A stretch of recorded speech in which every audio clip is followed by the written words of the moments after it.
मैं हूं आपके साथ प्राची गर्ग और आप देख रहे हैं युग का इंसाफ। चलिए देखते हैं आज की कुछ खास खबरें। रजिस्ट्री की दरें यथावत, फिलहाल कोई घटबढ़ नहीं। वरिष्ठ अधिवक्ता द्विवेदी ने उठाया था मामला।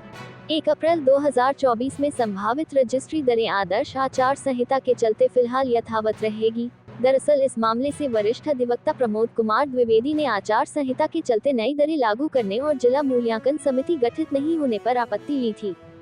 वरिष्ठ अधिवक्ता प्रमोद कुमार द्विवेदी ने मीडिया से चर्चा करते हुए बताया कि अब पूरे मध्य प्रदेश में अचल संपत्ति का पंजीयन पुरुषों के नाम पंजीयन कराए जाने पर 12.5% और महिलाओं के लिए 10.5% की दरें लागू है, जो आदर्श आचार संहिता के चलते यथावत रहेगी। दरअसल इस मामले में पूर्व में यह अंदेशा था कि नए वित्तीय वर्ष 1 अप्रैल से रजिस्ट्री कराना और महंगा हो सकता है। वहीं इसके लिए जिला मूल्यांकन समिति गठित भी नहीं की गई थी। इस मामले को लेकर द्विवेदी ने शासन के खिलाफ कोर्ट में जाने का कहा था। इसके बाद ही नई दर को लेकर कोई आदेश नहीं आया और पुरानी घरों पर ही रजिस्टर की जारी है। युग का इंसाफ के लिए ब्यूरो चीफ प्रकाश महावर कोहली की रिपोर्ट।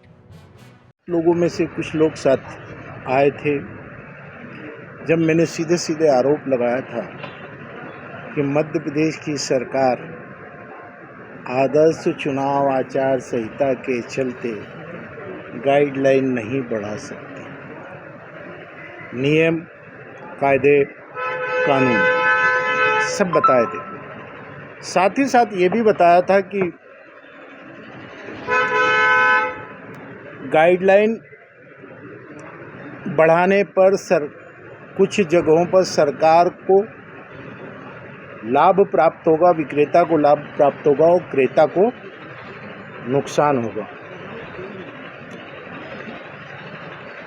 उसी दिन मैंने चुनाव आयोग को मैं तथ्यों के साथ शिकायत प्रेषित कर दी थी।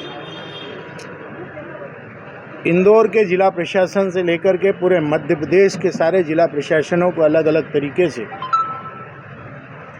ताकीद कर दिया था कि आदर्श चुनाव आचार संहिता के दायरे में पूरी गाइडलाइन आएगी और अगर आप लोगों ने इसे लागू कर दिया तो उत्तरदायी आप होंगे। मैं न्यायालय में इसको चुनौती दूंगा।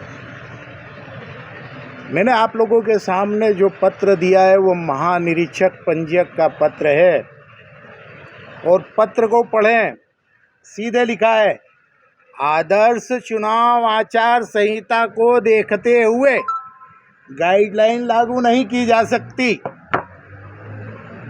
मतलब मैं कानून के अनुसार सही था और पूरे मध्य प्रदेश में जो कवायद की गई कलेक्टरों ने मीटिंग लेने की,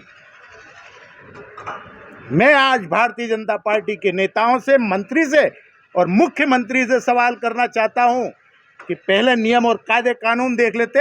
आपकी भारतीय जनता पार्टी के नेताओं की नाक के तले उन्होंने आप लोगों का कद कम करते हुए एक भी विधायक को किसी भी जिले में सदस्य नामांकित नहीं किया और बिना सदस्य नामांकित किए जिला मूल्यांकन समिति की बैठक करके आप लोगों के कद को बता दिया है। केंद्रीय मूल्यांकन समिति में एक वकील नामांकित होता है, जो कांग्रेस की सरकार के समय हमने नियम बनाया था, उसे भी नामांकित नहीं किया। वो 2 बिंदु, साथ ही साथ छुट्टी के दिनों में सब रजिस्ट्रार तो रजिस्ट्रार कार्यालय में रजिस्ट्री कर रहा है, तो गाइडलाइन कौन बना रहा था?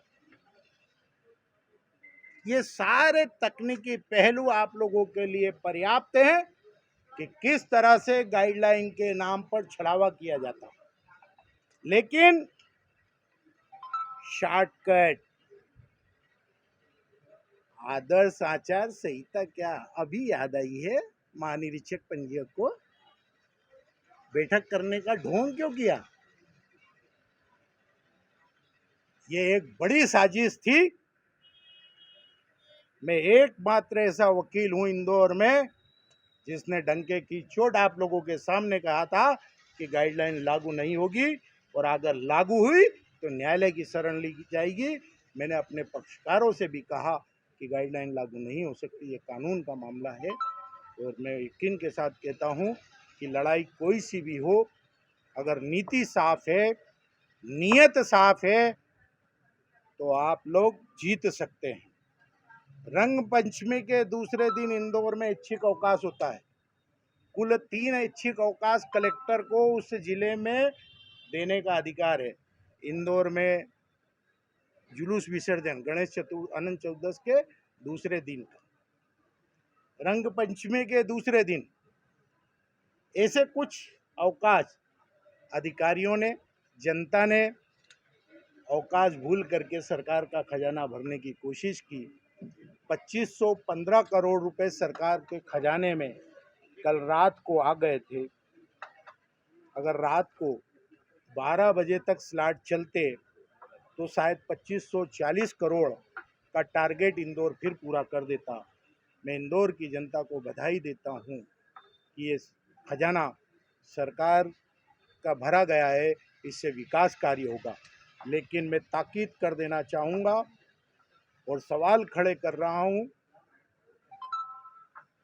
कि जब आचार संहिता लागू हो चुकी थी तो भय का वातावरण आपने क्यों बनाया।